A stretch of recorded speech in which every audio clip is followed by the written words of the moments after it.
Guys, मेरे channel को like share subscribe कीजिए और बेल आइकन को दबाइए। तो आज का ब्लॉग स्टार्ट करते हैं। Welcome back to my channel. तो नमस्कार दोस्तों, कैसे हैं आप सब। आई होप कि आप सब अच्छे होंगे, खुश होंगे और मैं भी बिल्कुल बढ़िया हूँ। तो चलिए आज हम कुछ और कर रहे हैं। तो ये मुझे नवरात्रि में करना था और अब कर रही हूँ, क्योंकि नवरात्रि में कुछ ऐसे व्यवधान आ जाते हैं जिसकी वजह से हम नहीं कर पाए थे। तो मुझे ये श्रृंगार का सामान जो है गायत्री माता को चढ़ाना था।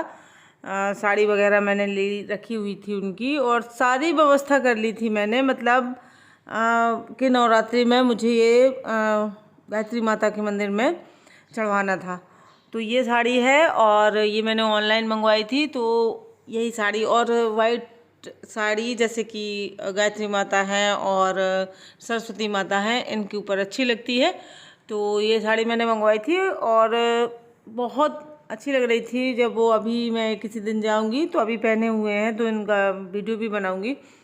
सोचा था मैंने, शाम को उन्होंने पहना दी थी और मैं जब निकली थी तो मैं बाहर से देखा भी था कि यही साड़ी पहनी हुई है उन्होंने। तो मैं अभी किसी दिन जाके वीडियो बनाऊंगी, तो मैं दिखा रही थी आपको। तो ये तो ऐसा प्रसाद है, मिठाई का डिब्बा है, और ये नेकलेस लिया था मैंने तो साड़ी की मैचिंग का ही है, रेड और गोल्डन।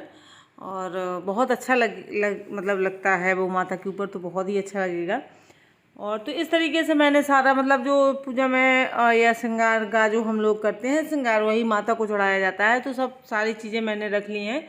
तो एक नारियल भी है और प्रसाद है, और इसके बाद सिंदूर है, नेल पेंट है, लिपस्टिक है, बिंदी है, चूड़ी है, मतलब वो सब कुछ है जो हम लोग यूज़ करते हैं। तो ये मैं दिखा रही हूँ आपको कि 2-3 साइज़ की चूड़ियाँ हैं, क्योंकि मुझे बड़ा साइज लगता है, किसी को छोटा लगता है, किसी को मीडियम लगता है। तो वो इस टाइप से मैंने ले ली थी ताकि सभी लोगों को ये चूड़ियाँ आ जाएं। तो बस ये मुझे नवरात्रि में चढ़ावाना था, लेकिन नहीं चढ़ा पाई थी। तो मैंने अभी सोचा हुआ था कि मैं किसी दिन जाऊंगी, जबकि मेरे पास में ही मंदिर है, तो जाऊंगी और चढ़ा दूंगी। लेकिन मेरे दिमाग से निकल गई। एक सबसे बड़ी गंदी आदत है, मैं भूलती बहुत हूँ, और मैं भूल गई। मुझे याद ही नहीं रहा कि मुझे ये सब बाद में मतलब चढ़ाना है। मैंने सोच लिया था कि किसी भी सोमवार को, शुक्रवार को या बृहस्पतिवार को चढ़ा दूंगी, नहीं चढ़ा पाई नवरात्रि में, लेकिन फिर मेरे दिमाग से निकल गया। अब हुआ ये था कि आज जब मैं ये साड़ी पहनी हुई है मैंने, तो मुझे वहाँ पे संकटा जाना था, संकटा की सुहागले थी मंदिर में। तब फिर मुझे याद आया कि अरे मुझे तो यहाँ पे वो भी चढ़ाना है, और जब मैं जा ही रही हूँ तो मैं अपना सामान भी ले जाती हूँ। तो ये मेरी सबसे बड़ी भूल की आदत है जो बहुत गंदी है। और फिर मैंने सारा सामान ले लिया था और ले आ गई हूँ। तो ये बुआ हैं और इन्हीं के यहाँ सुहागले हैं, इन्हीं ने बुलाया था मुझे। तो और ये मंदिर में आती हैं, यहाँ पे हमेशा इनका पूजा पाठ वगैरह जो है दोनों टाइम की ये बुआ करती हैं। तो बस मैं जब सामान लेके पहुँच गई तो बुआ कहने लगी कि अब अपने हाथ से चढ़ा दो, और फिर बाद में शाम को जो लेडीज़ आरती करने आएंगी वो पहना देंगी माता को। और जो भी सामान है उन्होंने कहा था कि आप तुम अपने हाथ से चढ़ाओ, तो उन्होंने चढ़वा दिया था यहाँ पे। और साड़ी मैंने और बुआ ने दोनों ने उड़ा दी थी उनको, और फिर वो शाम को जो आरती करने आती हैं लेडीज़, वो पहना देती हैं सब कुछ। तो बस ऐसे ही मैंने और बुआ ने दोनों ने वो कर दिया था, ऊपर से मतलब साड़ी डाल दी थी, बस इतना कर दिया था। तो इन्हीं की सुहागले हैं, इन्होंने बुलाया था। और संकट की सुहागले हैं, तो संकट की सुहागले थोड़ा सा कठिन मानी जाती हैं, क्योंकि ये जब हम इंसान के ऊपर कोई संकट होता है, कुछ परेशानी होती है, तब बोला जाता है कि हमारा ये संकट ख़त्म हो जाए, इसको काटो माता और हम आपकी संकट वाली सुहागले करेंगे। तो फिर सारी औरतों को जितनी भी हो सकती हैं उतनी औरतें करके और सुहागन औरतों को खाना खिलाया जाता है। तो इसमें बाकी की सुहागलों में ये होता है कि खाने में सब कुछ दे दिया जाता है, जैसे कि सब्जी पूड़ी, मतलब नमक वगैरह जो है सब मिल जाता है। लेकिन इन वाली संकट वाली सुहागलों में 5 पूड़ी मिलती हैं, वो भी बहुत बड़ी बड़ी मतलब बनाती हैं वो, इसलिए मतलब शुरू से ही चला आ रहा है कि बहुत बड़ी बड़ी 5 पूड़ी बना देते हैं, ताकि जैसे कोई ज़्यादा खाता है कोई वो, तो भूखा ना रहे, इसलिए वो इतनी बड़ी होती हैं। तो वो मतलब शायद अब आज के उसमें कोई खा पाता होगा 5, तो इस टाइप की होती है। और ये देखिए गुनगुन और संयोग भी आए थे साथ में, तो ये लोग अपना पैर छू के माता का आशीर्वाद लेके वापस चले जाएंगे, और मैं यहीं रुक जाऊंगी, क्योंकि मुझे यहाँ अभी सुहागलों में होना है। और रमा आई थी सुहागलों में, क्योंकि उसी तरफ से आई थी ये बुआ लोग, और ये सब भाभियाँ हैं मोहल्ला पड़ोस की। तो बस इस तरीके से देखिए, पहले रंग लग रहा है, तो अब रमा को लग रहा है। इसके बाद रमा वीडियो बनाएगी और मैं रंग लगवाऊंगी। और वीडियो बनाने का यहाँ ये हो गया था कि मतलब बच्चियाँ थीं, भतीजी कह लो आप, तो वो थी, तो उसने बना दिया था जितना मैं बनाती रही। फिर इसके बाद जब मैं खुद कुछ करती थी तो उसको दे देती थी, बना देती थी कि चलो बुआ का ब्लॉग बना देती है। तो इस तरीके से देखिए मंदिर है हमारे यहाँ। तो अब ये संयोग और गुनगुन चले जाएंगे वापस। और हमारे यहाँ आपने अभी देखा होगा, संयोग के पैर छुए एक, तो वो भाभी हैं, और संयोग किस लिए पैर छुए हैं, भले वो लड़का है, लेकिन हमारे यहाँ बुंदेलखंड में रिवाज होता है कि भांजा जो होता है वो बहुत ही पूजनीय होता है। तो मामी मामा लोग जो है पैर छूते हैं भांजे के, तो ये भांजा ही लगता है यहाँ पे। ये सब लोग मेरी भाभी या चाची ऐसी रिलेशन में रहते हैं सब लोग गांव में। तो ये देखिए मैं लगवा रही हूँ और रमा बना रही है वीडियो। मैंने रमा को पकड़ा दिया था कैमरा, तो रमा वीडियो बना रही है और मैं रंग लगवा रही हूँ। बिना रंग लगवाए हमारे यहाँ कोई भी पूजा संपन्न नहीं होती है। और सुहागले तो सवाल ही पैदा नहीं होता कि बिना रंग लगवाए हो। तो रंग और टीका ज़रूर लगाया जाता है। और फिर इसके बाद हम लोग बैठ जाएंगे और आरती वगैरह होगी। तो आरती मैंने आप लोगों के साथ शेयर की है।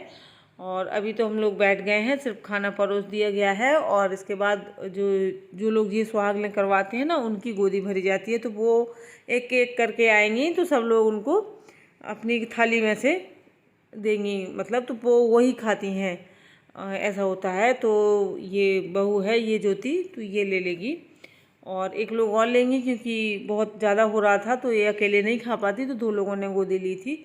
तो इस तरीके से होता है हमारे यहाँ। तो सब एक एक करके 1 बाई 1 सबके पास जाएगी ये। तो इसकी गोदी में मतलब पूरी रख देंगे हम लोग, और फिर वही खाएगी। ये सब होता है हमारे यहाँ। और ये देखिए गायत्री माता का बहुत अच्छा सुंदर छवि, जो बहुत ही मनमोहक होती है। और ये देखिए कहानी हो रही है। और ये कहानी क्या है इसलिए मैंने नहीं सुनवाई, क्योंकि चाची धीमे बोल रही थी और साफ नहीं आ रही थी।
तो अभी आपने संकटा माता की आरती सुनी, तो हम लोग आरती गा रहे थे। और इसके बाद ये देखिए खाना परोसा गया है। तो ये बहुत बड़ी बड़ी 4-5 पूड़ियाँ होती हैं, जिसमें एक पूड़ी हमें दे देनी होती है, जिसके यहाँ सुहागलें होती हैं तो उनको गोदी में। और 4 बची थी, तो 4 तो खा नहीं सकते थे, बहुत बड़ी पूड़ियाँ होती हैं। तो फिर मैंने इन लोगों ने कहा था कि 2 निकाल के रख दो, और इनको 2 को या तो पति को खिला दो, या बेटे को खिला दो, या खुद भी रात को खा सकते हैं। लेकिन हमने नहीं खाया था, और हमारे यहाँ संकटों में दोबारा से नहीं खाया जाता है। तो बस हम लोगों ने मतलब जितना खा सकते थे उतना निकाल लिया था, बाकी पूड़ियाँ बाहर कर दी थी। फिर इसके बाद मैंने शाम को मतलब वो अपने घर ले आए थे, तो कोई भी खा सकता है, बस बेटी कहते हैं बेटी को नहीं खाया जाता है। और ये सुहाग होने के बाद सुहाग लिया जाता है, तो सब लोग सुहाग ले रहे थे। और इसके बाद ये देखिए रमा यहाँ पैर छूने आई थी। और बस इसके बाद हम लोग आ जाएंगे, गोदी डाली जाती है चावल की, तो गोदी डाल दी थी बुआ ने। और इसके बाद मैं बस निकलूँगी। और ये देखिए सब लोग सुहाग ले रहे हैं अभी, और मैं पहले ले चुकी थी। और बस इसके बाद हम लोग घर को निकल आएंगे। तो हमारे यहाँ इसी तरीके से होती है संकटा की सुहागलें, या कोई भी सुहागलें हों, सुहागलें ज़्यादातर इसी तरीके से होती हैं। तो बस आज के लिए यही है। आप लोगों को अगर मेरा वीडियो पसंद आया हो तो एक लाइक कर दें। बाय बाय दोस्तों।